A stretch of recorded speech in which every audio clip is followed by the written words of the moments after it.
All right, folks, clearly, obviously, you see it right here, my little buddy Sharky. It is Shark Week here in Good Morning Jacksonville all week long. We're going to bring you stories on the apex predator of the ocean. And on your sides, Rich Donnelly and Amelia Henderson, they have some helpful tips on how to identify sharks in the water. Hey everybody, it is Shark Week. Along with Amelia Henderson, I'm Rich Donnelly, and we're talking the apex predators of the ocean.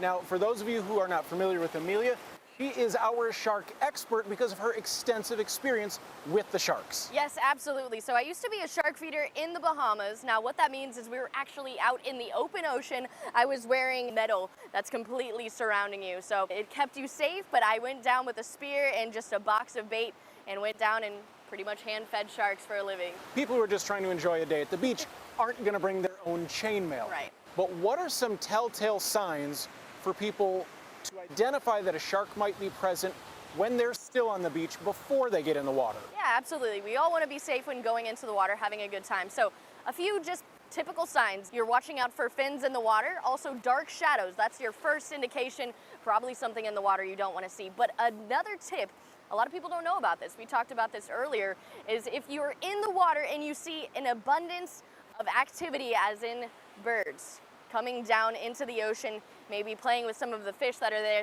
that's another indication that there's something larger in the water attracting all of the fish into one area and bringing the birds into a feeding fest. So that's something to really watch out for. Fascinating. Hundreds of feet away, you can identify potential danger. Yeah. Now, all week long, we are talking about sharks, so we will talk about what to do in case you do run into a shark while you're in the ocean. And then you have a couple extra twists to our Shark Week. Yes, absolutely. How to not attract sharks. A lot of people don't want to see the sharks, so how to prevent seeing them, and just a few other tips to keep you safe in the ocean. All right, for Amelia, I'm Rich. We're talking the apex predators of the ocean all week long. Good stuff, you guys. So you heard there, if you see some birds swarming, back up.